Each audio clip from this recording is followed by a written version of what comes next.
My question is to the President of the Treasury Board.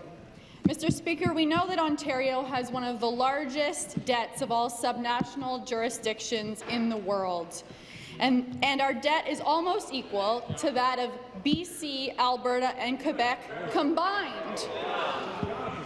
This is the true legacy of the mismanagement of the previous Liberal government. For people, for families in the riding of Durham, the state of the province's finances are deeply concerning. Would the President of the Treasury Board please inform us of the steps our government is taking to clean up the mess left by the previous Liberal government and restore respect for taxpayers in Durham and province-wide?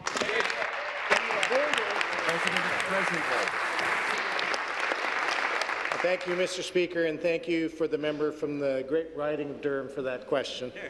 Mr. Speaker, this government is motivated by a deep desire to set our province and our economy on a more efficient and sustainable path. That is why we have embarked on a line-by-line audit of the province's books. In the 15 years that the previous Liberal government was in power, the average per capita debt increased by, and you won't believe this, $10,614. Wow.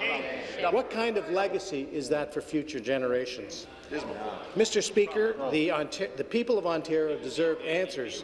A comprehensive line-by-line audit of government spending will fulfill that commitment. The era of obfuscation is over. The era of accountability is back. My colleagues, promise made. Promise kept.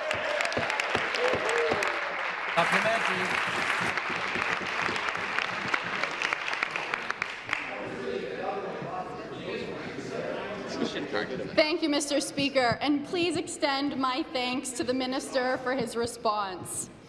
We know that immediate action must be taken to open up the books in this province. Under the previous government, our debt ballooned to $311 billion, and our credit rating was downgraded multiple times. Families in Durham are working hard and paying more than ever. They tell me that they want to change from the previous government, who wasted hard-earned money and spent our tax dollars on schemes that benefited political elites.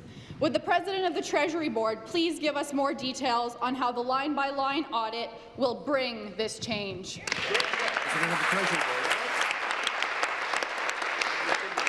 Thank you, Mr. Speaker, and again to the member for that question. Mr. Speaker, our government is taking immediate steps to restore public trust, and that is why the line-by-line review is first and foremost an efficiency exercise. We're looking at all ways we're spending money. The results of the line-by-line review will be used to develop a responsible plan to achieve efficiencies and deliver results for taxpayers. The entire point of this exercise is to ensure the sustainability of government services. The legacy on that side of the House, Mr. Speaker, is one of indebtedness for the next generation. On this side of the House, Mr. Speaker, our desire is to leave a legacy of hope and prosperity for the future of Ontario. Members, please take your seats. Please take your seats.